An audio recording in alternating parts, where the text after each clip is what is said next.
Welcome to Stranger Connections, where I celebrate quirky life stories and wonderfully weird people. I am your curious beast and host, Lisa David Olson, the practically world famous business humorist and interactive speaker. Invite me to your event if you want to do an improv workshop or just have me do a keynote, or maybe you're someone looking for the TEDx stage.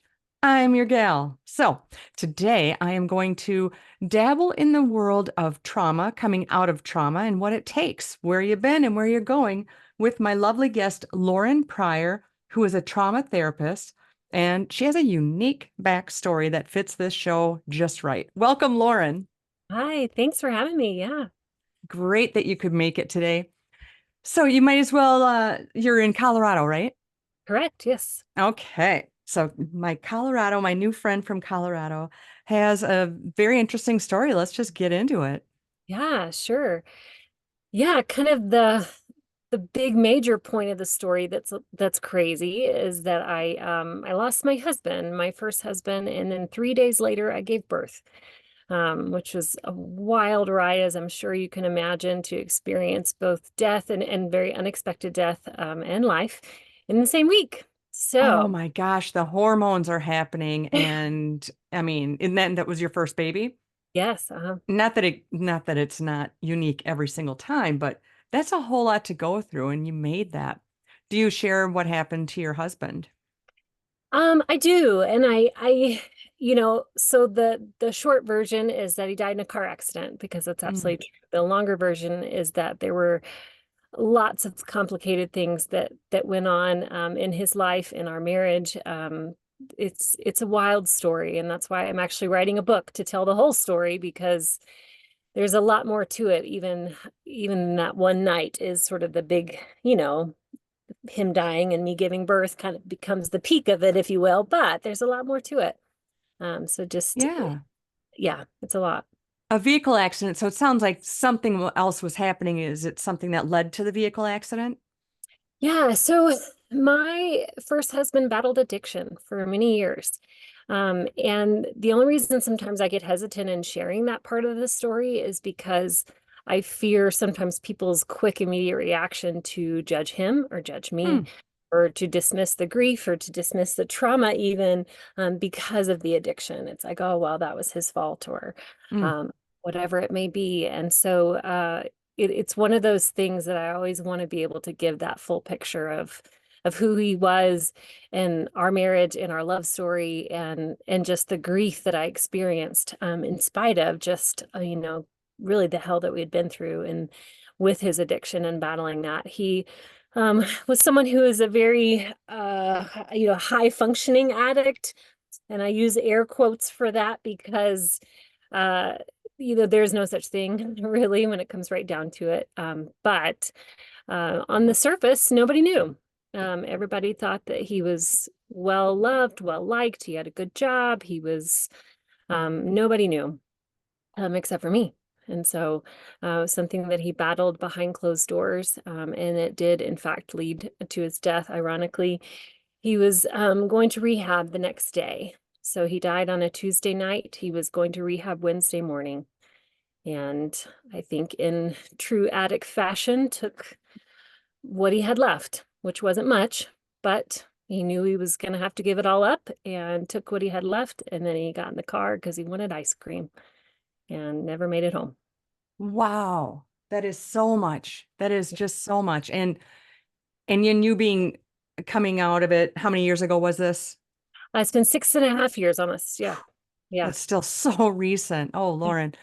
But for you to be hesitant to share that with people, that is just, I don't feel it's that way anymore. I Yeah. think anyone listening can immediately think of their friend or family member, and maybe multiples, that have Right. some sort of addiction. Somebody in my family is a recovering gambling addict. My mother was a recovering alcoholic. I always say recovering because you're always that. Right.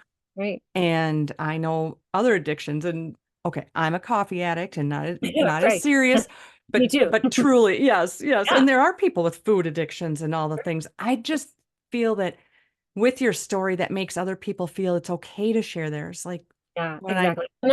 And that's why I feel it's important to share, and I want to tell the whole story and I want to get that out there. But it's always one of those things that, like, I'm like, I'm going to tell you this part, but then you need to know the whole picture here. You need to know, I don't want people to make those quick judgments. It's like you need to hear him and hear me and my heart behind it all, because it's not easy and it's so hard. He worked in the medical field, was exposed to things all the time. He suffered medical conditions himself. In fact, he had many years of sobriety, and then basically had a major relapse after two huge surgeries. Cancer scare, and had two major surgeries, and that kind of threw him back into his addiction, unfortunately. So it's really tough. Oh, I've Yeah, had two other guests that were the actual person that suffered, and yeah, one, Craig Stanland, has a book out. I think he's getting a second book out. Same thing. I think it was a back surgery. He yeah, had two homes, every expensive watch, five fancy cars, all the things, and then the painkillers. And yeah, then they couldn't get any more. He couldn't get any more painkillers. So then he went to regular street drug kind of thing and lost every single thing, including his wife and all this, and then did prison time. That right. story in his sharing is just so much that you hear of people and their pain Yeah, leads them to that. They'll do anything to not right, hurt. right. Yeah, Wow, that is yeah. so hard. Yeah, and it was, and through the whole thing, it was just, I loved this man dearly, deeply, thoroughly. And, his addiction certainly affected me and affected our marriage. It was hard. It's hard to love someone in addiction, and I'm sure there's people listening that know what that's like and how hard it is to see this person that you love and care for so deeply and so fully, just battle. And, because he didn't want to, he hated it. He hated it about himself. He dealt with so much shame around it. And that's why he hid it. Um, but yeah, so it just was such a hard thing. And then, like I said, in the end, he finally was like, okay, I'm going to go get help. I know I need to go. We have a baby on the way. I'm, I'm gonna do this, and I'm gonna go to rehab and get the help that I need. And he never made it there. And so it's just tragic. In your life, in your world, how did you get through Yeah. that shocking trauma where you think he's going to be in rehab? We've got our baby coming. It's Yeah. going to be the cutest baby in the whole world, which I'm sure it is. And then that, I cannot imagine being overly pregnant Right. and Yeah. going through all just the door slammed right in your face. Yes. What was that like? What can you compare it to? Yeah, gosh, I don't know that there's a lot I can compare it to. It's and what you're describing is so true. Like it was, I had walked through so much hardship with him already, but then it's like, okay, we're having this baby, and so my baby did come early. I am sure it's the grief and the trauma and the tragedy of it all that sort of sent me into labor 3 days later, but he wasn't that early, so he's still healthy and good. So he's only 10 days early, but still, Wow. um, here I was like, okay, you're actually going to go to rehab. I was starting to feel hopeful, like, okay, we're going to be all right. Like, because I knew this man that I loved. I knew that once he could get past the pills, right, that he could be an amazing husband and father. And that we could kind of have this happily ever after if he could just get over this addiction. So yeah, it was just sort of in preparation, feeling hopeful, feeling ready, to start this life and trying to focus on this baby that was coming, and then just the bottom dropped out. And that's the best way to describe it, is that literally everything in my life just shattered. Mm, Um, and meanwhile, I'm very pregnant, you know, exactly. and so it was this, oh my goodness, like now what? And everything that I had planned or thought that we were headed into just completely went out the window. And it was like you just start over from scratch. And I started over from scratch as a new mother with a new baby, with a colicky infant. And and so we spent our first 3 months both just crying all the time. And so, we just cried together. It was just so many emotions and so much. And when you first experience grief, there is a shock that comes over you. There is a numbness that follows that's almost necessary because Mm. it's too much. It's too big. It's too crazy. You cannot physically, mentally, emotionally, spiritually process any of it. And so you almost just kind of go numb for a while. And then for me, it was about it like kind of the 8 week mark. My son was starting to become less colicky, right? We're starting to get some sleep, and reality just hit me at that point. And I'm grateful I had an amazing, really supportive family. I had an amazing tribe of women who backed me up and just were there for me at a drop of a hat. So I'm just so grateful for the community that I had. I don't know that I would have gotten through any of it without them, honestly. Just my parents, I had brothers that my brother and my sister-in-law like would help. They would come over and help me with the witching hours. I don't know, when the baby at nighttime, when they're just screaming for hours on end, they would like come and bounce and rock. And um, just because it was too much for me emotionally, it was just so hard. So, yeah. Yeah, it is on a regular day for anyone that Yeah. has a baby. It Right. is. And it's just, even if you have three kids, each one is so unique and your body goes through so much. The dump of hormones and the whole thing and trying to readjust that after carrying the baby. But then the grief, like you said, the numbness was a beautiful thing. Shock is such a wonderful thing in nature, but it Yeah. just doesn't last long enough. No. Yeah, it's wild. Like, I mean, I remember, being in the hospital and then both again at my doctor's office, my postpartum appointments and them giving me these like postpartum just depression screeners. And it's like, well, yeah, like, but I mean, it's not that.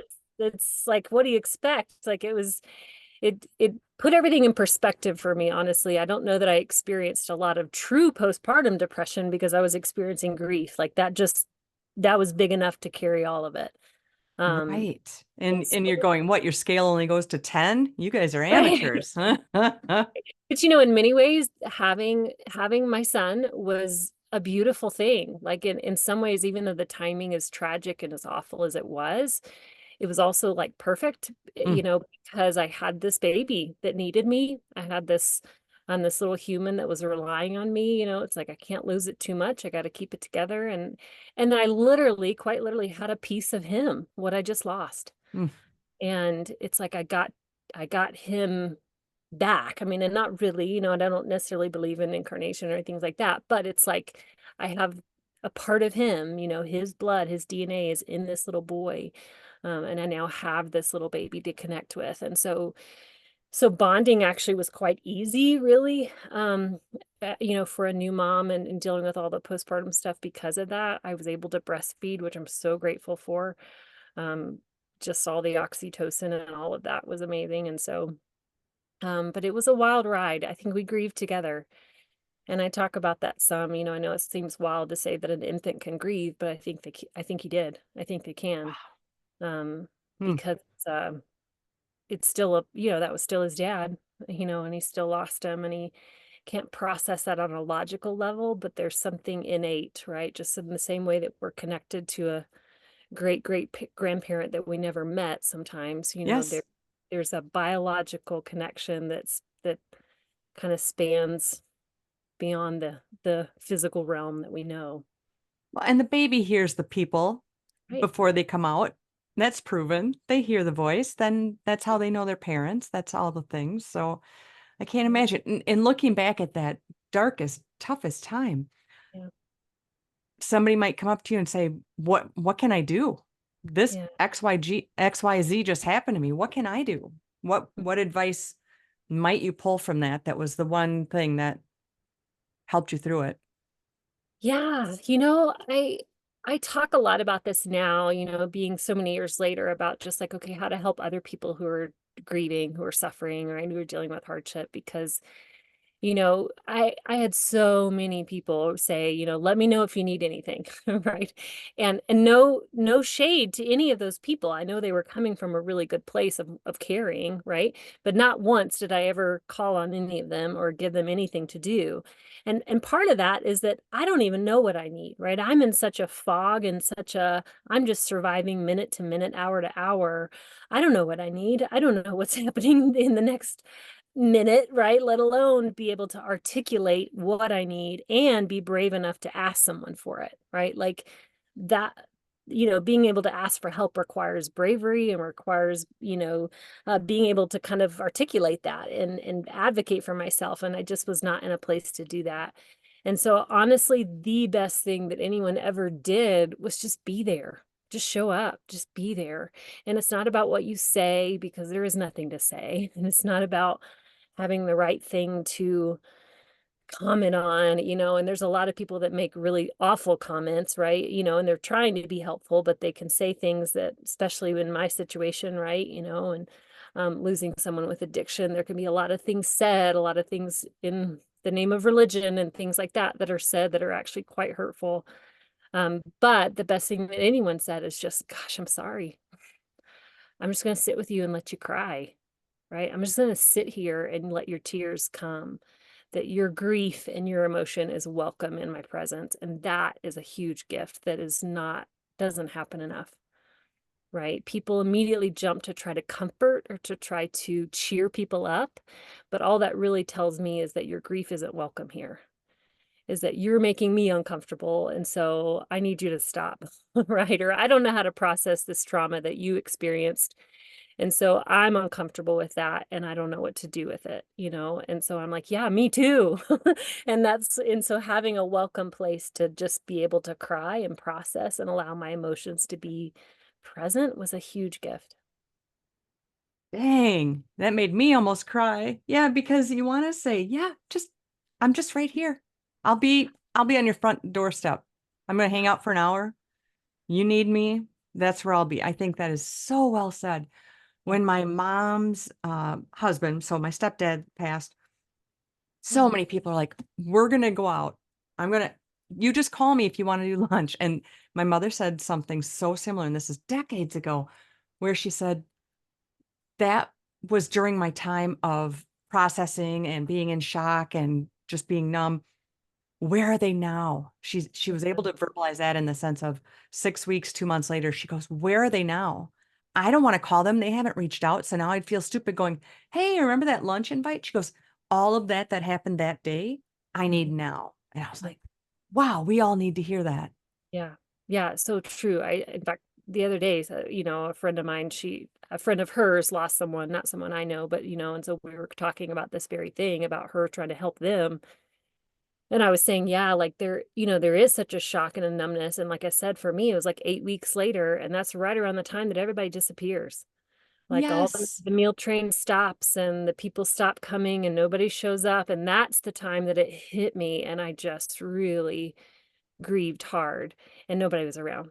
Everybody was all gone. And so that's We hard. don't And hear some from days, you and nobody else is organizing anything. So we figure, okay, she must be doing better. No, you guys, this is your wake up. This is my wake up and your wake up. Don't do that. Keep checking in, yeah, not just when absolutely. everybody else is. They need it when it's all simmered down. Yeah. And there is no timeline to grief because there's no timeline to love, right? I still grieve. 6.5 years later, I grieve. And I remarried. I have a beautiful blended family, and that's amazing. And I love my new husband so much, but that doesn't mean that I stopped loving my first husband. And that's such a hard reality, I think, for people to understand. It's a hard reality for me to understand sometimes, but it's true. It is, that I love both of these men. And so, yeah. Oh, that's so well said. And that says a lot for your husband because he absolutely took on your former husband at the same time because that's a good man because he Yeah, knows. He knows you absolutely. still love him. There's no animosity. That makes him love you more. It's not Exactly. this bitter ex crap that he has to listen No, to. no, yeah. And I've got a couple ex-husbands and they're my friends. And my husband now is all about the friendships and stuff. I think that's a beautiful thing. That Yeah. says more about a person. Anybody can be angry and bitter and whatever and jealous. I don't know Right. why, because you're the one with that mate now. So, oh, Right. what a great story. Now, were you a trauma therapist prior to this? Was, yeah, that's kind of the irony, Oh, right? Yeah, I was. I became a therapist. Well, I graduated my master's in 2011, so that was, we're 13 years ago. And then the first few years of your career as a counselor, as a therapist, you're just basically doing a lot of community mental health, getting a lot of experience. But then I started specializing in trauma about 2 years before his death, actually. got trained in EMDR and love that. Mm. Doing a lot of trauma work, learning about how trauma affects the body, all the stuff, right?